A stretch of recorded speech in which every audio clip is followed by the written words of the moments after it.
días a todos. Tenemos el placer de presentarles el octavo Seminario de Cultura y Gerencia desde Liesa, con el patrocinio de Germán Sifontes. Este seminario versará sobre Venezuela, poesía y petróleo, ¿no? Ya es el octavo seminario. Como ustedes saben, hemos tenido una serie de seminarios en los que hemos dedicado al mercado del arte, a novelas históricas, una cantidad de temas de gerencia y de cultura. Y en el día de hoy, pues vamos a tocar uno que había que tocar, ¿no? Por supuesto, Venezuela es un país petrolero, o lo fue, o lo ha sido durante 100 años, y no podía faltar un análisis del tema petrolero, ¿no? Entonces, el día de hoy tenemos el placer de contar con la ponencia del profesor Alejandro Oliveros, a quien voy a presentar. Alejandro Oliveros es ensayista, docente, poeta y crítico literario, fundador y director de la revista Poesía y Zona Tórrida. Y bueno, desde el año 95 escribe los diarios literarios que son muy conocidos, ¿no? Entonces es un verdadero placer contar con Alejandro Olivero, que nos va a hacer un repaso en el tiempo que tenemos, que quisiéramos que fuera más tiempo, pero bueno, es el que tenemos, sobre el tratamiento que le han dado los poetas venezolanos al tema petrolero, ¿no? Especialmente como vamos a ver desde los inicios de la actividad petrolera en Venezuela en los años 20, 30, 40, y también con una aproximación a lo que ha ocurrido más en décadas más recientes, digamos.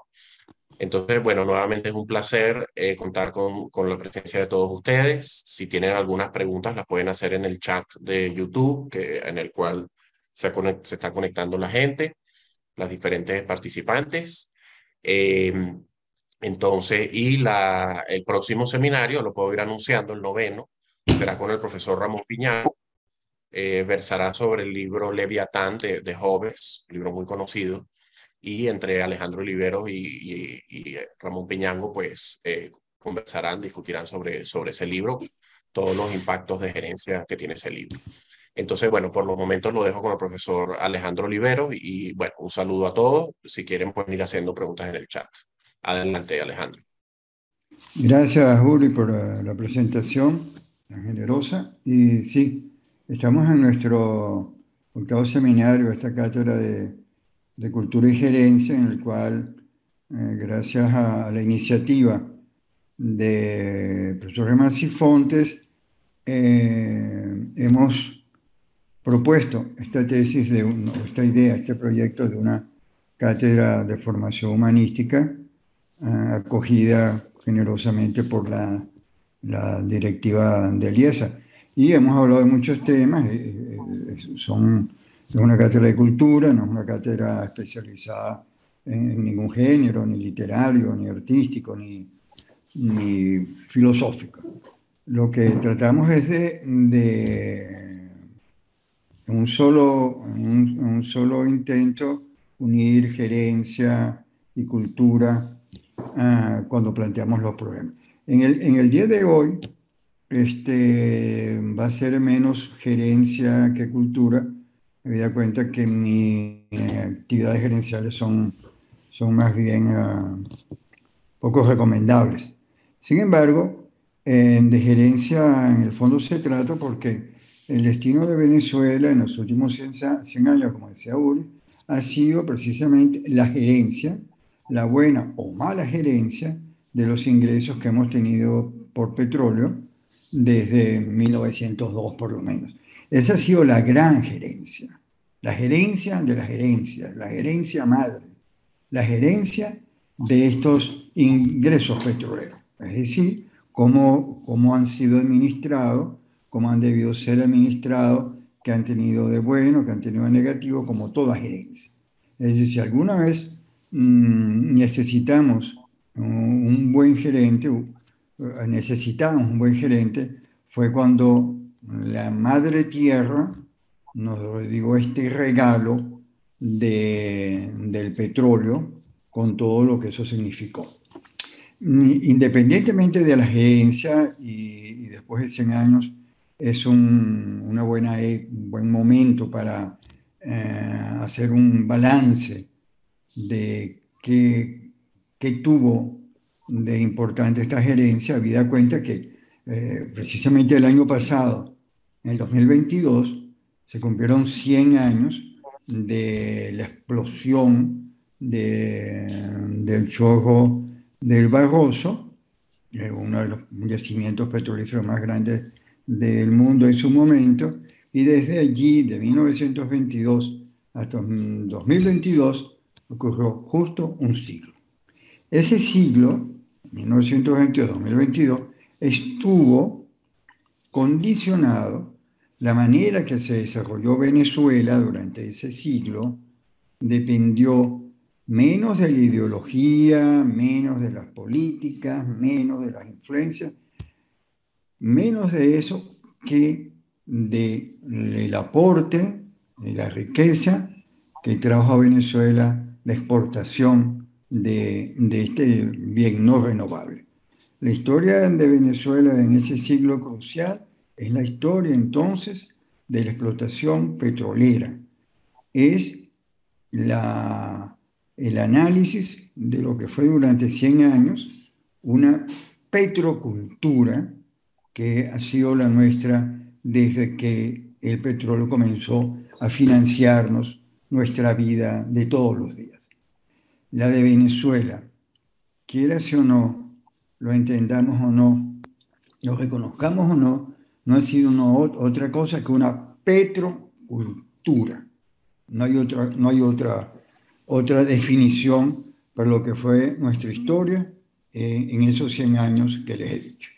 Desde la explotación, desde el descubrimiento del yacimiento en Cabimas hasta el año pasado. Tanto es así que el colapso de la economía venezolana, hasta llevarlo a estos estados ruinosos en los cuales se encuentra ahorita, ha sido precisamente por eso. La merma de ese ingreso, de ese sueldo que recibió Venezuela, que durante un año, cuando ese sueldo se redujo a más de la mitad, a menos de la mitad y a menos de esa mitad, pues la cultura venezolana se transformó diametralmente. El exilio, el destierro, la huida de 6 o 7 millones de venezolanos en los últimos 15 años no ha sido por razones ideológicas, no es que estos venezolanos que se han ido en un 99% tuvieran diferencias ideológicas con la revolución bolivariana, con el socialismo del siglo XX, con todos esos disparates ideológicos que ellos trataron de formular. No fue por eso que se fueron. No se atraviesa el Darién, ni se llega tan lejos como las montañas de los Andes por un distanciamiento ideológico. Lo que ha llevado a los compatriotas a huir de Venezuela y a seguir huyendo no es que son antirrevolucionarios, es sencillamente que no tienen una forma de solucionar su vida material. Cuando usted está en esos problemas, lo único que le preocupa es la sobrevivencia. Entonces, estos 7 millones de personas que se han ido, se fueron sencillamente porque el ingreso de divisas que nos producía el petróleo se cayó, se redujo a casi nada. De 2,5 millones de barriles que vendía Venezuela al día, eso se redujo a 500, algo así. En cuentas hacia ojo de buen cubero, eso significó que Venezuela dejó de tener ingresos de 100 millones de dólares diarios mínimo. 100 millones de dólares que todos los días Venezuela ha dejado de recibir en los últimos 10 años. No hay ninguna economía que soporte eso. Son 100 millones hoy, 100 millones mañana, también el sábado y domingo se cuenta y fiestas de guardar. Entonces no hay ninguna economía que aguante eso es imposible. Porque en la gerencia, en la gran gerencia, la madre de la gerencia que se hizo en Venezuela, en esa gerencia no se pudo buscar, fomentar, desarrollar fuentes alternativas de ingreso, como lo dijeron los estudiosos, los filósofos o políticos como Pieter, sembrar el petróleo y todo aquello. No se sembró el petróleo, no se desarrolló una fuente alterna de ingresos, y cuando este sueldo, esta beca se mermó, pues nos quedamos con las manos vacías, porque lo que hace la gerencia de un país es precisamente la pluralización de su producción, de modo que si cae un producto, se compensa con el otro. En Venezuela, en esos 100 años de gerencia, no se hizo lo suficiente como para tener una fuente alterna de ingresos cuando ésta colapsara, como se suponía que iba a colapsar de un día para otro.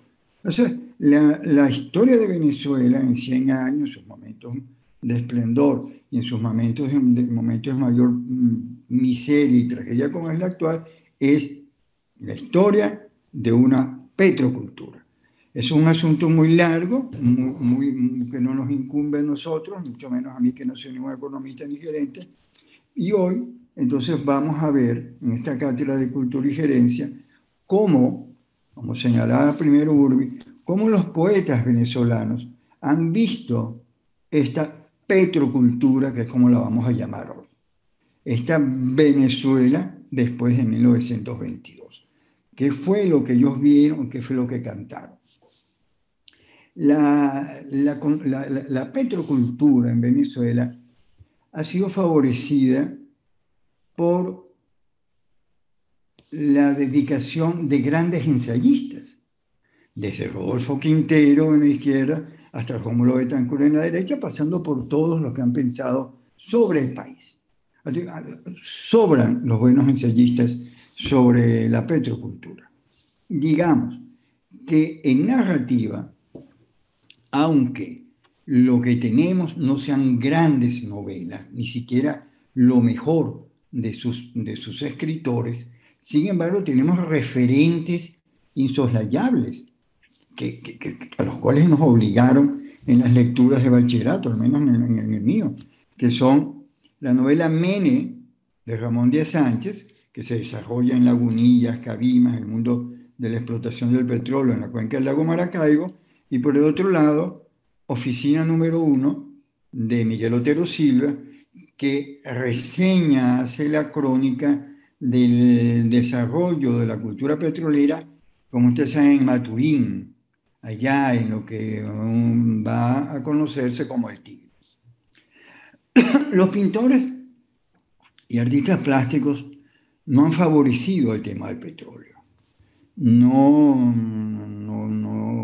es el problema de esta clase de hoy, pero es muy difícil encontrar un pintor notable de los años 50, 60, 70, que se haya ocupado de expresar en su plástica la petrocultura. El pintor paisajista o abstracto o no expresionista, al parecer no encontró en el paisaje petrolero nada que, digamos, lo inspirara. Todo aquello más bien le produjo rechazo. No solamente el maestro Cabré pintó el Ávila, sino que pintores más modernos, como Mateo Manaure, pintaron suelos de su tierra y todos los demás. Pero son muy pocos que yo recuerdo, eso podría ser motivo de un seminario más adelante, los artistas plásticos que tomaron como referente la petrocultura, lo cual es extraño y grave, porque realmente la única cultura que hemos tenido, no ha habido otra, es la cultura del petróleo, la cultura producida por el petróleo. Y los artistas plásticos, por razones que no ni entiendo ni vienen al caso ahorita, no se ocuparon de eso. Los poetas, que por fin hemos llegado al tema de la clase de hoy, los poetas fueron más bien ambiguos, por decirlo menos, en el tratamiento de la petrocultura. Aunque no son pocos los que se han dedicado a ello, los que dedicaron a cantar la petrocultura, y debemos decir que si fueron pocos, de esos pocos, muy pocos fueron buenos. La mayoría de los que cantaron el asunto petrolero, por desgracia, no son nuestros mejores poetas. Nuestros mejores poetas, con rarísimas excepciones, aquí tenemos casi todas las excepciones, con poquísimas excepciones, los poetas se dedicaron a cantar el asunto petrolero. Tampoco como los pintores tampoco les inspiró mucho el asunto, ¿no? No encontraron, no se encontraron reflejados, y deberían haberlo hecho, no se encontraron reflejados en el paisaje humano y físico del petróleo, y sencillamente no se ocuparon de eso. Se llama Generación del 57, Rafael Cadena, Pérez Perdomo, García Morales, Guillermo Sucre, ninguno de ellos. Sin embargo, antes de esta generación del 57, poetas como, el único en verdad fue Snor Rivera, poetas como Juan Liscano, Miguel Otero Silva e Ismael Urdaneta habían cantado el tema del petróleo. Y ya ellos los vamos a comentar brevemente hoy y vamos a leer algunos de los textos y ver cómo ellos enfrentaron el problema. El primero que tenemos aquí es un ser formidable. Vamos a pasar. Es Ismael Urdaneta.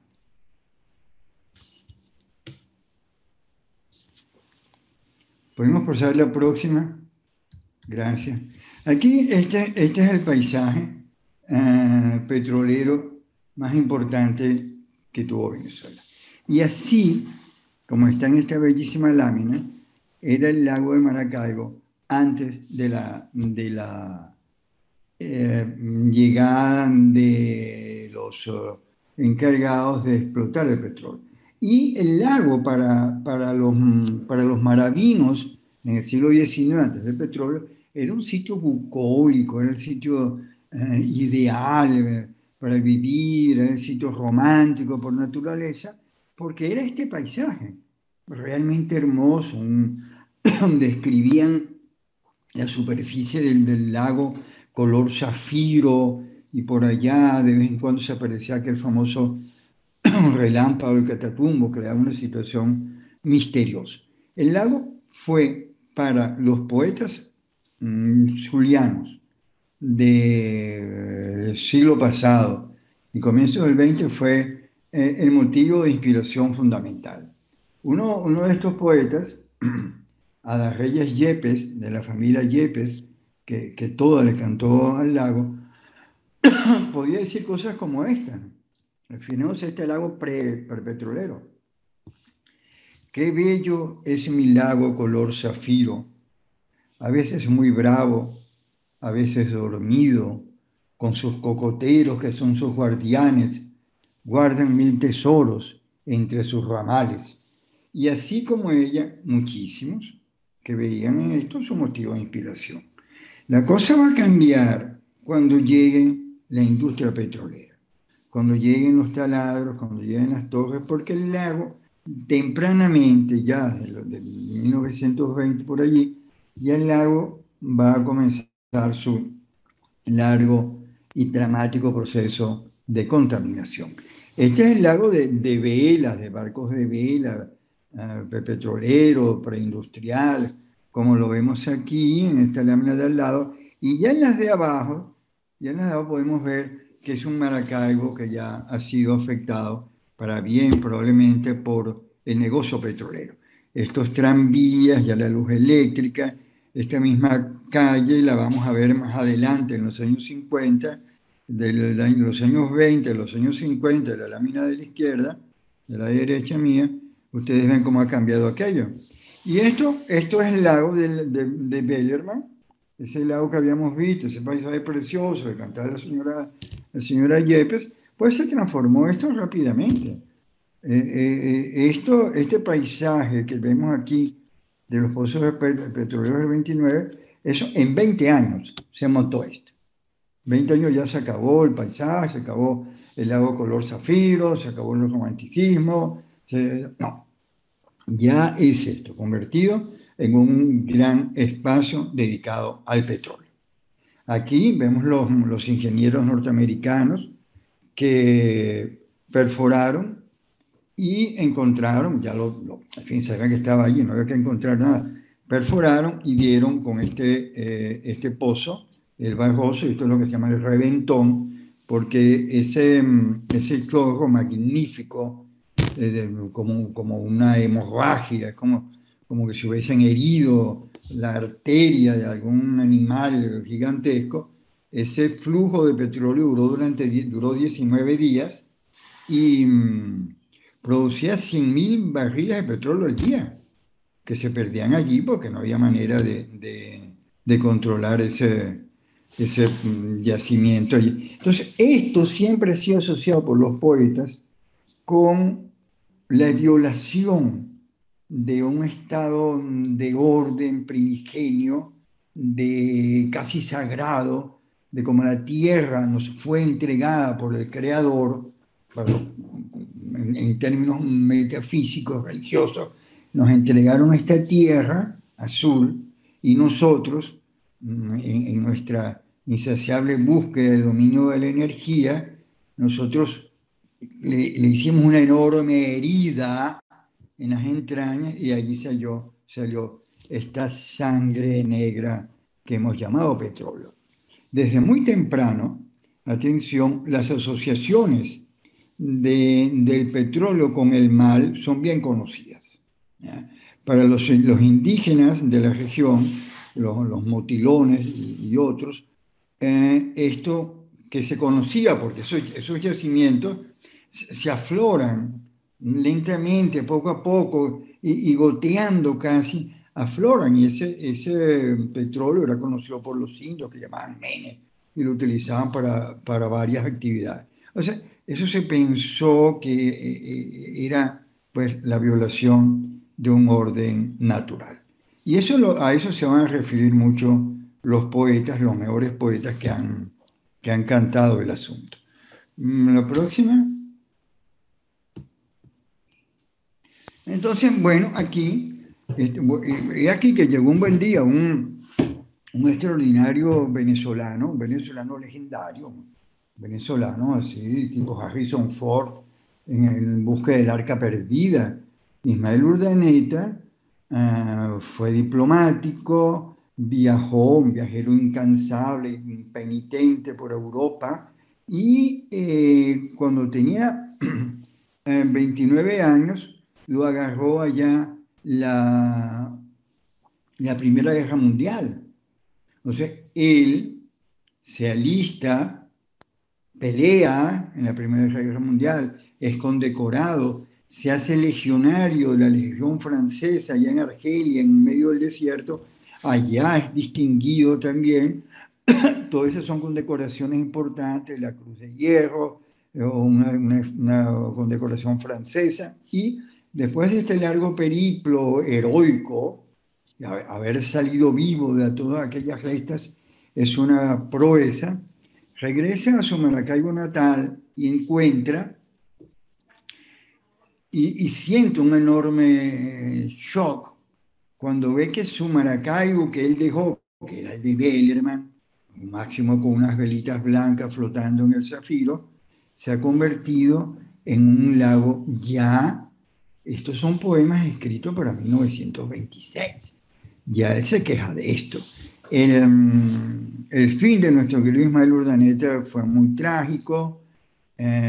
Tempranamente, apenas de 43 años, se suicidó, y su vida está por ser contada y por ser llevada por alguien al cine, porque es una vida realmente notable.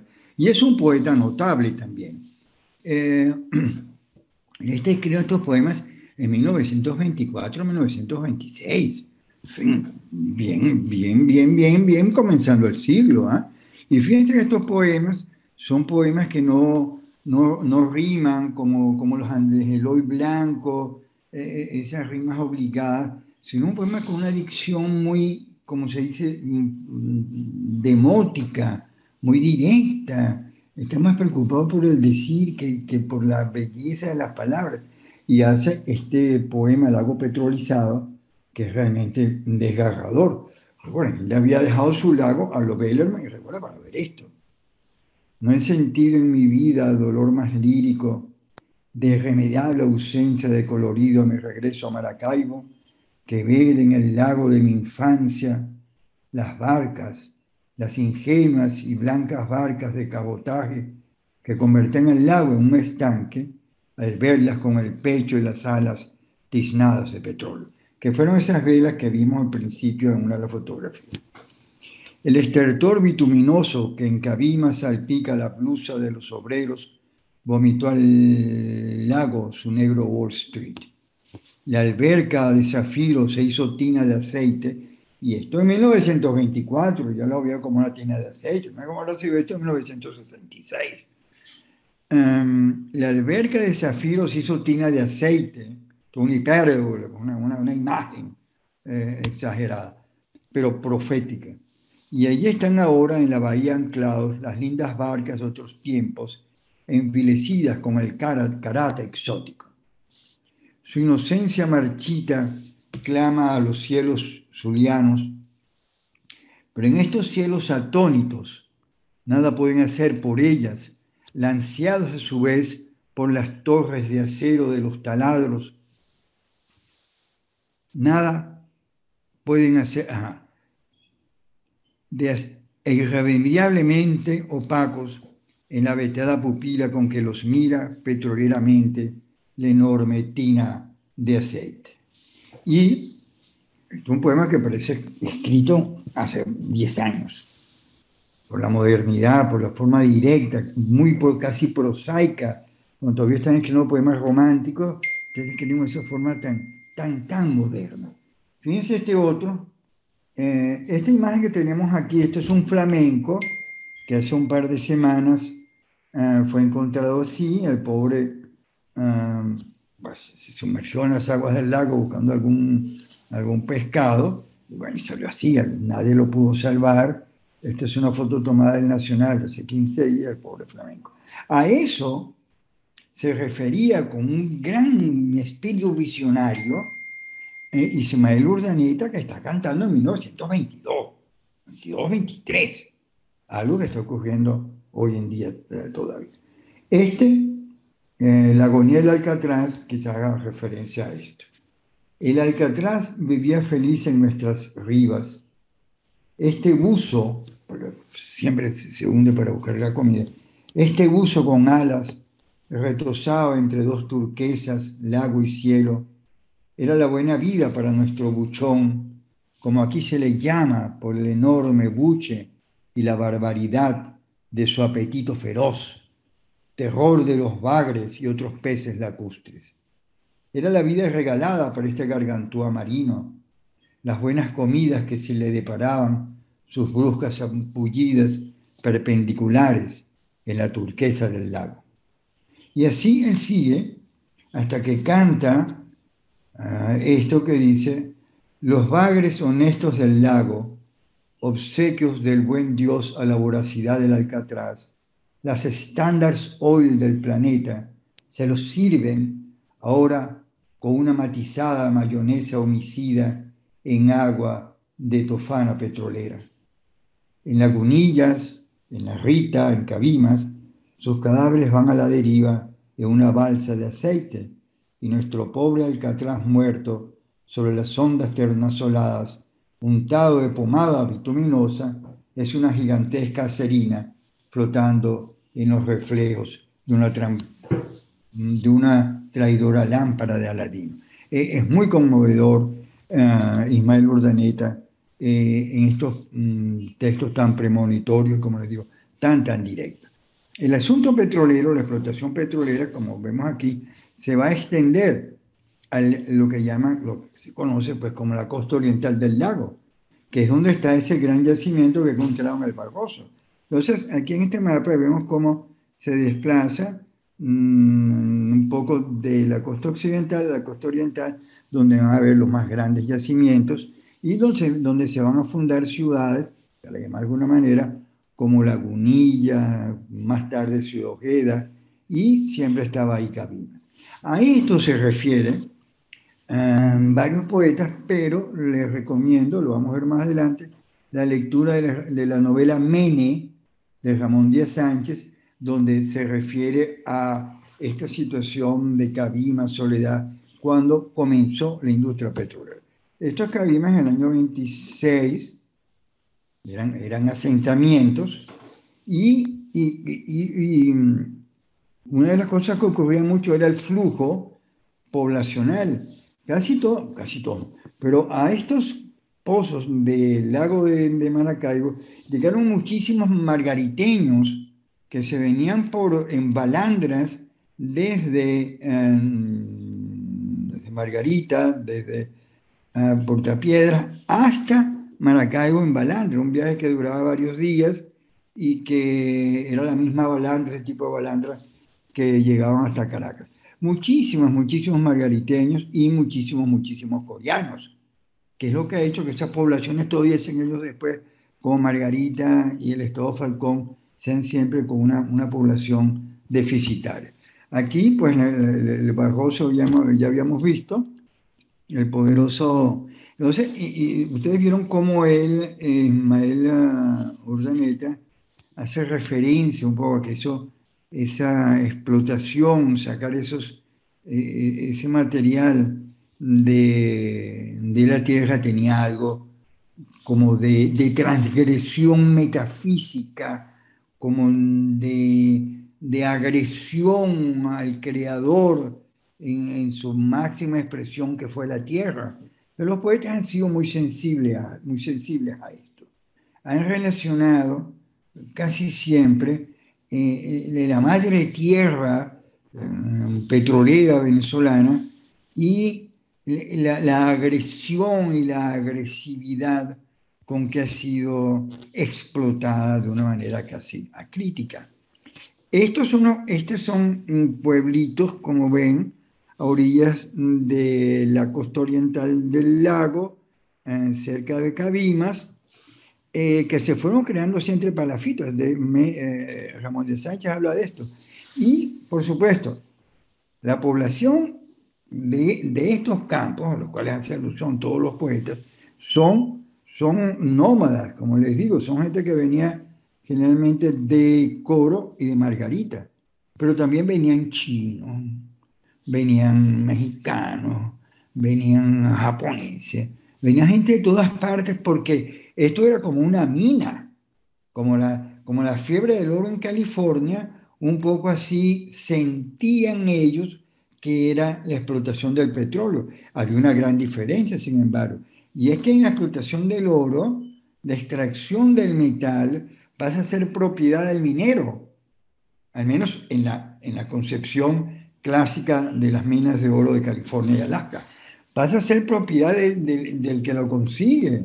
Y ese hombre puede ser por un día millonario con la cantidad de material que haya explotado. Pasa a ser suyo. Claro, por supuesto que tampoco le dura nada porque como todo minero que se respete, lo que gana se lo bebe y lo gasta. Pero ellos van a encontrarse con una gran frustración cuando se dan cuenta que trabajando en esta nueva mina, que es la del petróleo, tú estás como asalariado. Nunca vas a ganar más que el miserable sueldo que te pagan las compañías. Sin embargo, vinieron siempre con ese imaginario, con ese arquetipo de que cualquier mina es la posibilidad de una riqueza súbita. Entonces se hace este gran lago aquí ya. Esto en el 39, había habido un incendio previo al 28, pero ya en el 39 esto ha crecido mucho. Estas son las habitaciones de todos esos obreros que venían de estas poblaciones que les dije, y como en toda la situación minera, como son poblaciones como de tránsito, la gente llega y se va, se acaba una mina, van a la otra, se acaba un pozo, van al otro. Entonces son nómadas, no tienen una residencia fija y no tienen familia aquí, la dejaron de donde vienen, y generalmente son pequeñas poblaciones de mala muerte, llenas de bares, de prostíbulos, y Lagunillas en un momento era eso, como una ciudad más allá del lejano oeste, pero el lejano oeste venezolano. Entonces en el año 39 hay un segundo incendio en el cual todo esto que estamos viendo aquí queda destruido. Un incendio pavoroso, con más de 200 muertos, y mil y pico de heridos. Ya el lago estaba tan contaminado que eso, como cuenta los cronistas de la época, eso se iba a quemar de un día a otro. Están viviendo en un barril de petróleo derramado. Ahí no había ningún control de nada. Eso se caía y se quedaba allí. Las medidas de seguridad no son como las de ahora. Y además tampoco les interesaba. Entonces, esa superficie iba a incendiarse un buen día y se incendió. ¿Qué es lo que está aquí? Dicen que alguien accidentalmente tiró una lámpara de queroseno al agua, creyendo que el agua iba a apagar la lámpara de queroseno y se olvidó que lo que estaba echando era una lámpara de queroseno encendida a un enorme barril de petróleo, que era lo que era el agua en ese momento. O sea, hay un incendio brutal, no queda un solo palafito, y también entre las responsabilidades se culpa a una compañía petrolera que había perdido concesiones y que tomó esta medida, y luego el gobierno López Contreras le renovó la concesión. En estas situaciones casi nunca están las cosas claras. Bueno, esto lo canta, lo cuenta en parte Menem, no el incendio, pero sí el desarrollo de estas ciudades de palafitos irregulares, de la situación cabimera. Es de las pocas, no es una gran novela, pero como testimonio de algo que debemos conocer, que es la petrocultura, porque de ahí venimos, lo poco que somos, lo mucho que somos, se lo debemos a esta petrocultura que es la nuestra. Nosotros no somos otra cosa que expresiones de una petrocultura, para bien o para mal. Nosotros no dependemos de más nada, ni de Dios ni la Virgen María, por desgracia. Hemos dependido en todo, de la manera de pensar, de comer, de comportarnos, de conducirnos, de vestirnos. Todo eso forma parte de la petrocultura. Lo hubiésemos sido de otra manera si hubiese sido por el petróleo. Las culturas agrícolas son distintas a las culturas mineras como la nuestra, en las cuales el dinero viene y se acaba, como pasó en la historia petrolera de Venezuela, que si bajaban los precios del petróleo, que si suben los precios del petróleo. Esa ha sido la historia de Venezuela, porque esta petrocultura ha dependido solamente de ese ingreso. Entonces, Menem no es una gran novela, pero es necesaria para todo el que quiera conocer bien qué es lo que es, que quiera conocer como producto de esta petrocultura. La lectura de Menem es obligatoria. Aparte que es muy interesante, hay una cantidad de revelaciones que uno ha olvidado desde el liceo o que desconocía, que era la bravura, la valentía de los indios motilones que se opusieron a la explotación de sus tierras primigenias, como ellos lucharon de una manera brava, valiente, con muchísimo tesón, con lo que tenían, que eran unos arcos y flechas. Ramón de Sánchez nos recuerda ese pasado valeroso de los indios motilones venezolanos. Vamos a ver otra.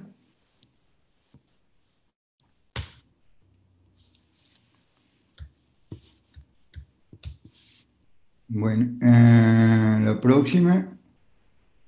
En la próxima, este es uno de los poemas más conocidos de la petrocultura. No es ningún gran poema. Vamos a leer unos fragmentos solamente. Es en la perspectiva vista de un hombre de izquierda, militante del Partido Comunista, que como fue Miguel Otero Silva, él escribió otros poemas un tanto mejores sobre esto. Sin embargo, a Otero Silva se le debe dos de las grandes novelas petroleras. Una, que no tiene nada que ver con el petróleo, que es Casas Muertas, que todos tenemos que haber leído, que es como una población Ortiz del Guárico desaparece por el acoso de la malaria y de los chipos, y cómo los sobrevivientes de ese pueblo Ortiz se van en busca de mejor suerte a Oriente, y en Oriente encuentran en el Tigre, alrededor del Tigre, una población, y eso es lo que va. Él continúa, quiero decir, Casas Muertas con Oficina Número Uno, que es como se llama la novela petrolera. Entonces, este es uno de los poemas de protesta, un poco panfletario, un poco demasiado prosaico, pero le damos un par de estrofas. Entra el taladro en la tierra venezolana, suda el hombre, suda el hombre venezolano.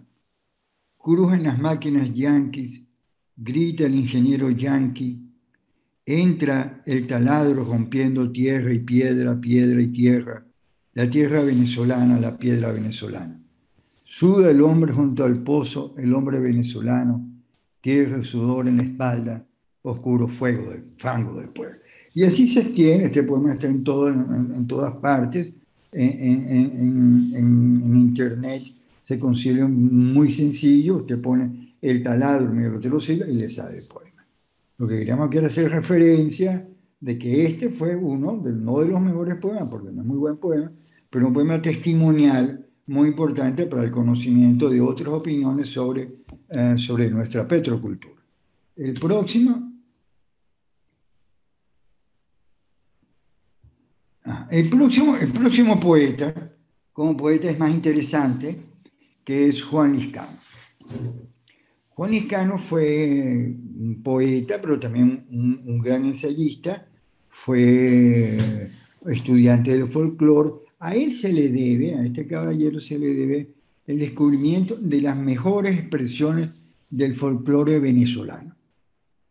En 1948, él llevó a Caracas, con un espectáculo, como el Retablo de las Maravillas, a los mejores exponentes de la cultura musical venezolana y de danza. Y durante semanas se estuvieron presentando en un nuevo circo todos estos monumentos del folclore venezolano. Fue un hombre de actividades incansables, un hombre fundamental en la cultura venezolana del siglo XX, porque fue ensayista, fue muy periodista, tuvo revistas, opinó mucho, mantuvo una posición en contra de la izquierda venezolana, que en ese momento lo convertía en una minoría, era una intelectualidad de izquierda, casi toda la intelectualidad venezolana. Él, con una gran valentía, un gran arrojo y casi en solitario, se opuso a la influencia del comunismo soviético en sectores importantes de la cultura venezolana. Al final la historia le dio la razón, ese comunismo que él atacó, en un momento dado alguien le abrió la puerta y se asentó en Venezuela y produjo esta tragedia que conocí. Él escribió un libro enorme de la ambición, el proyecto, que era un canto a la historia de Venezuela desde los aborígenes, pasando por la conquista española, la colonización y llegar a la petrocultura. Estaba influido en este proyecto por un libro de Pablo Neruda llamado Canto General, que hace lo mismo, pero en proporciones aún más épicas y cósmicas, porque Neruda canta a toda América Latina. Entonces, él escribe también sobre la situación petrolera. Es un punto de vista menos comprometido, menos político, menos alienado que el de Otero Silva, pero también mucho más moderno. Él tiene ese tono así profético del que canta la tierra desde el origen y es el mejor poeta petrolero que tenemos con Villajo del París. En todo caso, de su generación y de las siguientes que olvidaron, le dieron la espalda a la cultura del petróleo, Liscano fue uno de los que insistió, de los que se atrevió a cantar lo que nadie cantaba, porque a los demás poetas le parecía que el petróleo era cosa sucia, que el excremento, un excremento del diablo, no le dieron, ni como los pintores, ningún motivo de inspiración. Sin embargo, Liscano sí lo hizo, y también Villajo del París y otros poetas que vamos a ver ahora. Entonces, él canta así, un canto casi bíblico, poético, épico. Vamos a leer algunos fragmentos también. Como todo lo que estamos viendo aquí, eso está en internet, cuidándose simplemente, Le da del Chorro, Juan Liscano, ahí tiene el poema completo. Ah, no, vamos a leer anterior, vamos a leer un poco del texto de Liscano. Entonces, fíjense, él no hace alusiones políticas, sino simplemente como míticas, históricas, mitológicas. Los nombres del lugar nunca supieron que decían petróleo. Todos estos nombres, que eran como los nombres de la geografía del petróleo. Mene Grande, Bachaquero, Tijuana, Cabimas, Mara, La Paz, Petróleo, Lagunillas del Fuego que envió a encenderse al agua en torno suyo, ardió en unas horas como alguna ciudad maldita por el cielo, Guanoco del Petrovés, maldita por el cielo, una invocación metafísica, religiosa, un temblador sobre su sábana que baña el Orinoco y Cosepín, junto al río Guaripiche y Caripito, entre sus montes no se llaman monagas, sino petróleo, y así sigue como una letanía, dice, porque la araña veloz que bajo tierra teje su red como hiedra vertiginosa, la hiedra que se desparrama como un mar, vegetal y trepador son el petróleo, Padre que se fue sacando los hijos del vientre, Padre Mene en una tierra muerta de sed, digo moribunda de tanta guerra, muerte y hombre de mala entraña, Padre crudo, no nos abandones a la hora de la mayor necesidad, hora nona que hemos de vivir por culpa tuya, por nuestra culpa de ayer, de hoy y de mañana, como sequía roedora de la tierra. Como ven, es un poema muy inspirado, que 50 años después que lo publicó, parece menos difícil de digerir. Yo creo que ha habido una rehabilitación de Juan Liscano y la seguirá haciendo. Este es un poeta importante porque, como Ismael Urdaneta, Esnor Rivera es de Maracaibo. Él estuvo allí, él vivió allí toda su vida, salvo el tiempo que estuvo afuera. Y él sí le canta, y le va a cantar bien al lago. Fue un profesor universitario, además, Esnor fue director del diario Panorama, que es el periódico del Nacional de Maracaibo, y para muchos mejor que el del Nacional, lo cual no sería nada difícil. Entonces, él está allí viendo su lago, viendo cómo va transformándose del lago Bellerman al lago Urdaneta y escribe uno de sus libros, no precisamente de los primeros, escribe varios poemas referidos al petróleo. Tres de ellos llamados así, Lagos, uno de estos tres poemas de Snorr, que es muy es importante porque, fíjense, él escribe este poema, no el que tenemos aquí, otro, que se llama El lago de las 10.000 torres. Y está escrito en los 70 años de la muerte trágica del poeta Ismael Urdaneta, aquel héroe que combatió, que leímos los primeros poemas, como el del flamenco, que lo llamaba Alcatraz. En los 70 años de la muerte trágica del poeta Ismael Urdaneta y en los 70 años de mi existencia, es decir, este poema lo está escribiendo en 1998. En 1998. Poco tiempo antes de morir, en verdad, 2 años antes. Vamos a leer un fragmento de este poeta, de este poema, que fue animador cultural, fundador de movimientos poéticos y literarios, profesor universitario, extraordinaria persona, un hombre de una simpatía, de una generosidad, de una inteligencia realmente inolvidable. Me tocó compartir con él varios bares y, y los recuerdo con una enorme admiración. Esto es escrito por un hombre que está ahí en el lago. En 1928, cuando él nace, casi que nació en la industria petrolera, el reventón tenía apenas 6 años. Cuando él tiene 10 años, en 1938, Calima se está quemando.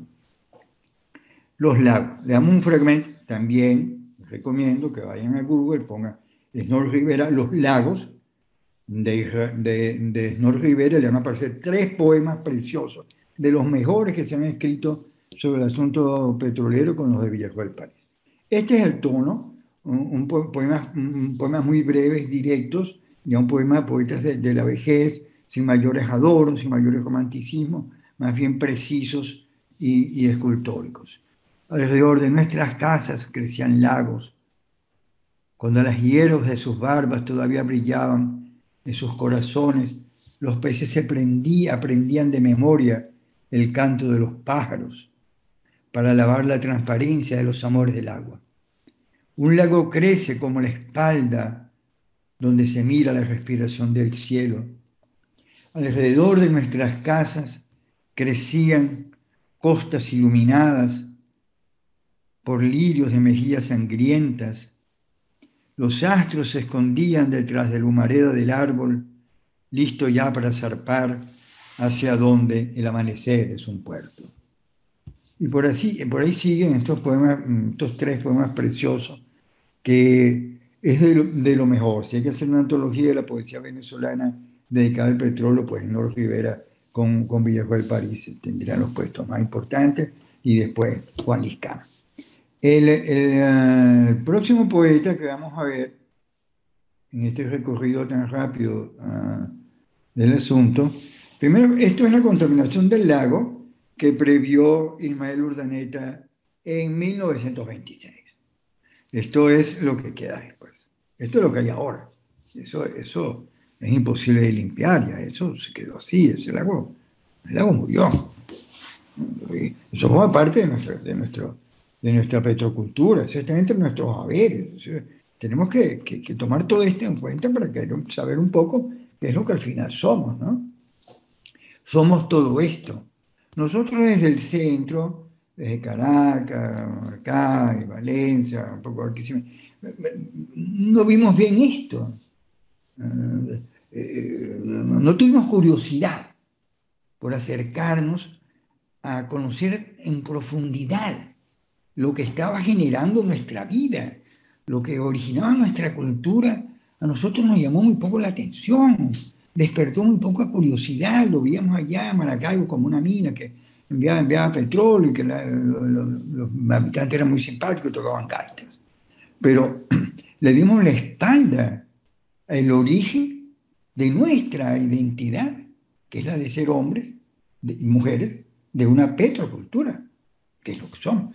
Bueno, esto que sirva esta iniciativa de IESA y de la cátedra para llamar un poco la atención sobre este olvido en el cual en general hemos tenido al centro o al origen de nuestra cultura. Sabemos más de los llanos, sabemos más de Oriente, sabemos más de los Andes, como si los Andes nuestros fueran una cosa así que hubiese sido tan importante en nuestra historia. No ha pasado nada. Nada importante. Bueno, el próximo poeta es un poeta rescatado por las nuevas generaciones, que es Carlos Contramaestre, que fue médico, fue animador cultural, director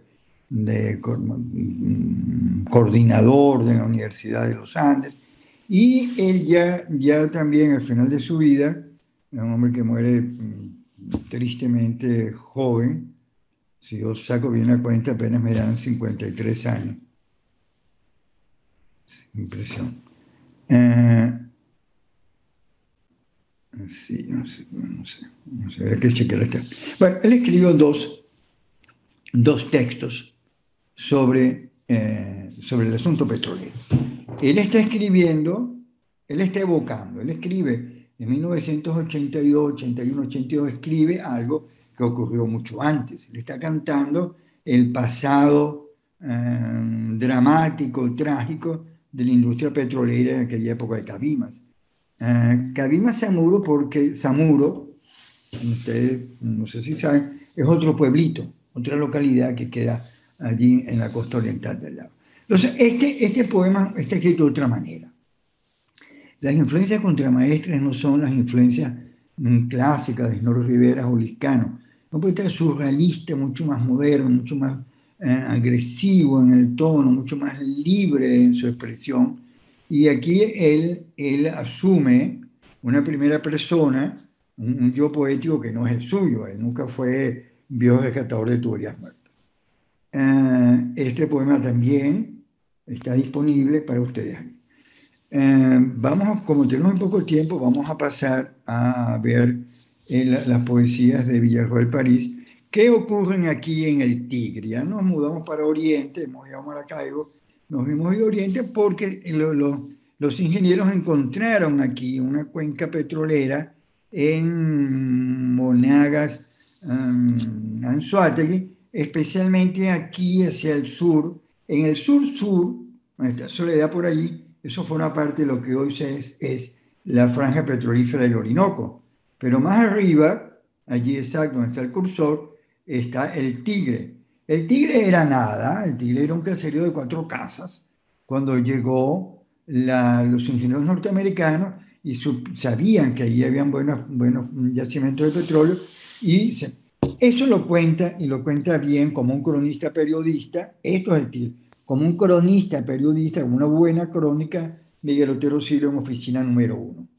Cuenta esto, de que esto era así hasta que se convirtió en una pequeña ciudad. Como crónica, como periodista, está muy bien. Este también va a ser el paisaje de Villarroel París con su libro extraordinario llamado Un pueblo y sus visiones, porque cuenta Villarroel París, en este poema que vamos a leer, que su papá llegó en 1940 a, a lo que iba a hacer el Tigre. Esto es cuando llegan los norteamericanos y encuentran el petróleo en el Tigre. El que está aquí a la izquierda es Villarroel París, aquí está en compañía de los poetas de su generación. Aquí el de la corbata es Villarroel París, nació en Maturín, muerto a los 60 años. El que está al lado es Eugenio Montejo y el que está en el otro extremo es Teófilo Tortolero. Los tres se graduaron de Derecho en la Facultad de Derecho de la Universidad de Carabobo y los tres fundaron un grupo literario llamado Azarray. De los tres, el más conocido por ahora es Eugenio Montejo, y sin duda que Villarroel París, que es un poeta tan importante y tan bueno como Eugenio, tendrá el reconocimiento que se merece dentro de poco. Esto que estamos haciendo forma parte de ese reconocimiento debido a un poeta extraordinario, un poeta que cualquier cultura poética occidental envidiaría, que es Villarroel París. Vamos a leer el libro. Se llama De un pueblo y sus visiones. Cuenta y canta su experiencia en los campos donde él llegó desde cuando él tenía el año 40, él tenía 5 años. Esto es textual, esto no es inventado, él estaba allí, él tenía 5 años cuando su papá lo llevó al Tigre. Podrán imaginarse ustedes lo que era el Tigre en 1940. Era nada, porque en 1938 comenzó la explotación, era un bar, un pequeño albergue allí, otro bar, un prostíbulo, y más nada. Hasta que fue llegando el petróleo, fueron llegando los norteamericanos, fueron llegando los margariteños que se venían del Zulia para acá, y se hizo esto.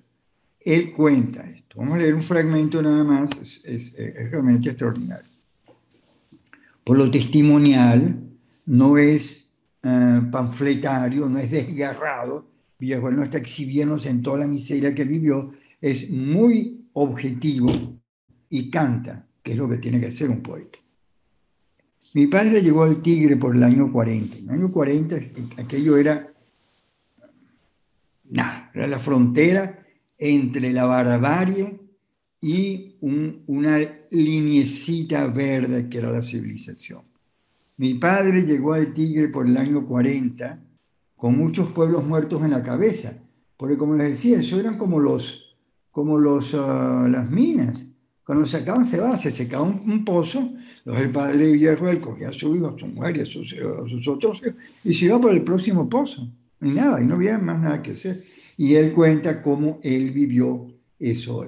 Y les voy a leer aquí, vamos a parar esto, un poema anterior a esto, donde habla de uno de los incendios que se produjo en los campamentos del Tigre.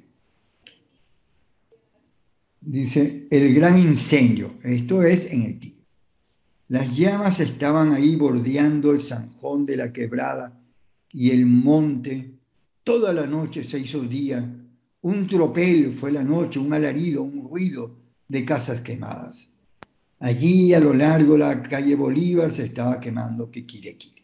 Y así sigue Villarroel, con estos poemas extraordinarios como este y conmovedores como este donde cuenta la historia de su padre. Es un libro que rescataremos y este es uno, como les digo, unas intenciones de rescatar. Pero no quiero terminar sin hacer una alusión a uno de los pocos artistas plásticos que le prestó atención al asunto petrolero. Me refiero a Rolando Peña, más conocido como el Príncipe Negro, un artista versátil, danzarín, actor, fotógrafo, performer y autor desde los años 80 de una obra basada en la industria petrolera. Él es el mejor artista plástico de la petrocultura en 100 años. Y no es poca cosa, ¿eh? Lo que estamos diciendo, porque 100 años hemos tenido a Reverón, hemos tenido a Soto, hemos tenido a Cruzet, hemos tenido a Jacobo Borges, hemos tenido a Jun, y ninguno de ellos, en serio, tomó el tema del petróleo para expresarlo en su plástica. Rolando Peña viene haciendo esto, entonces, hace 20, 30, 45 años, en solitario, en aquel momento nadie le prestaba mayor atención, parecía que era una cosa fácil allí, decorativa, pintar unos. Lo que estaba haciendo él era evidenciarnos que esta riqueza petrolera, como la de todas las minas, se iba a acabar un día de estos. Y él después hace en el año 81 un, un famoso performance. En la próxima vemos otra de sus obras. Esto es muy bella, tiene un gran sentido de la plasticidad. Y esto que en los años 80 era tomado como algo que no tenía la importancia del cinetismo, ni del no figurativismo, ni del informalismo, ahora se está viendo como lo que realmente era, que era una prefiguración de esta tragedia en la que estamos viviendo nosotros. Cuando él hacía eso en 81, nadie pensaba que esto iba a ocurrir. Yo estuve en su primera exposición, una de las primeras, en 1980 en Nueva York, y aquello con todo lo dramático me parecía, no le encontraba el sentido es que era una cosa prefigurativa, era una profecía de la tragedia que nos esperaba. Él en el año 81 hace como les digo, un performance con José Ignacio Cabrujas, y en ese performance, que aquí aparece al final, en la última de las láminas, aquí, o sea, en la próxima, se llamaba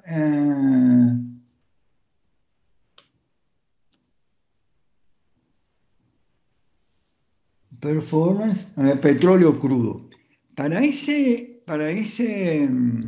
performance, una actuación corporal, gestual, con sus barriles, eso fue en el año 81 en Caracas, él le pidió la colaboración a José Ignacio Cabruja para que leyera un texto mientras él hacía un performance, danzaba, iba de un lado a otro, llamó a un gran actor llamado Héctor Maidstone para que leyera el texto. Cabruja escribió el texto y la segunda parte del texto, yo no sé si Cabruja escribió otros poemas, pero la segunda parte, esta que está en la segunda página de un texto llamado Oil, escrito por Cabrujas, es uno de los poemas del petróleo más interesantes y desconocidos que tenemos. Por desgracia, esto se conoce menos que los poemas de Otero Silva, que debería ser al revés. Este sí es más difícil de conseguir. Esto me lo proporcionó un profesor venezolano en los Estados Unidos y especialista en la petrocultura. Y este texto yo lo voy con la autoridad de alguien, lo voy a reproducir en un blog para que todos tengamos acceso a él.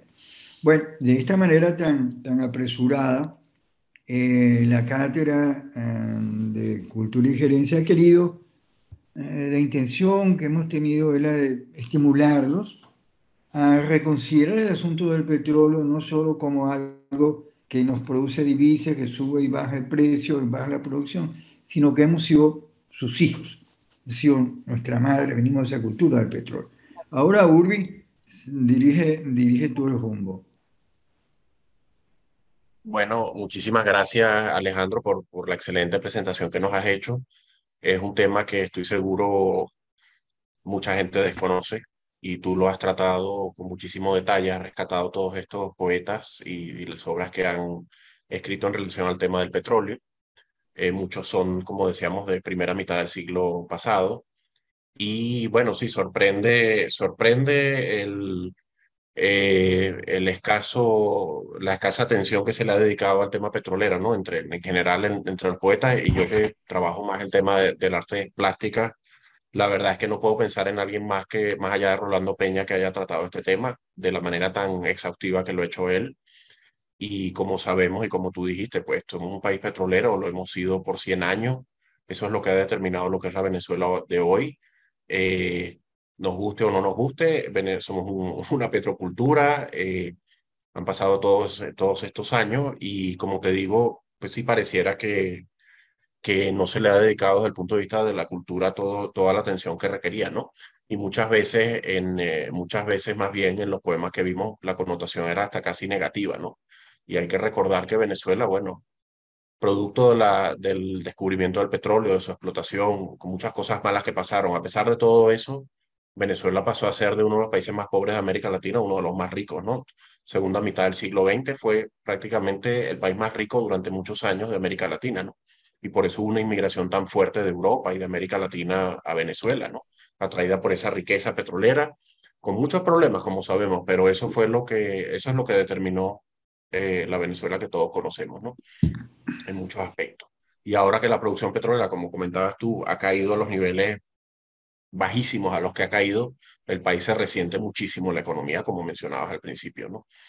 Entonces, bueno, esto da para hablar muchísimo. Yo quería saludar, bueno, nos escriben que nos han estado viendo por supuesto, desde Venezuela, Caracas, también desde Libia, desde Alemania, Frankfurt, nos están viendo. Muchísimas gracias a todos.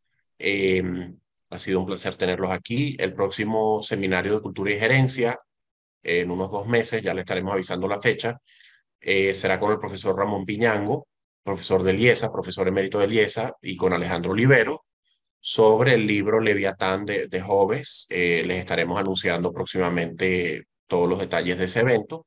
Este ha sido el octavo seminario de cultura y gerencia. Ha sido un placer contar con todos ustedes y como siempre con Alejandro Oliveros. No sé si quieres dar unas palabras finales de despedida.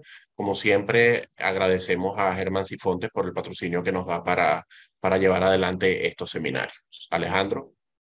No, no, no tengo más nada que agradecer a los que asistieron a esto y tu síntesis final, que ahí se resume todo lo que yo traté de decir. Buenas tardes a todos y nos vemos entonces en el próximo seminario que acaba de anunciar el profesor Urbi. Bueno, hasta luego. Bueno, muchísimas gracias y buenas tardes a todos.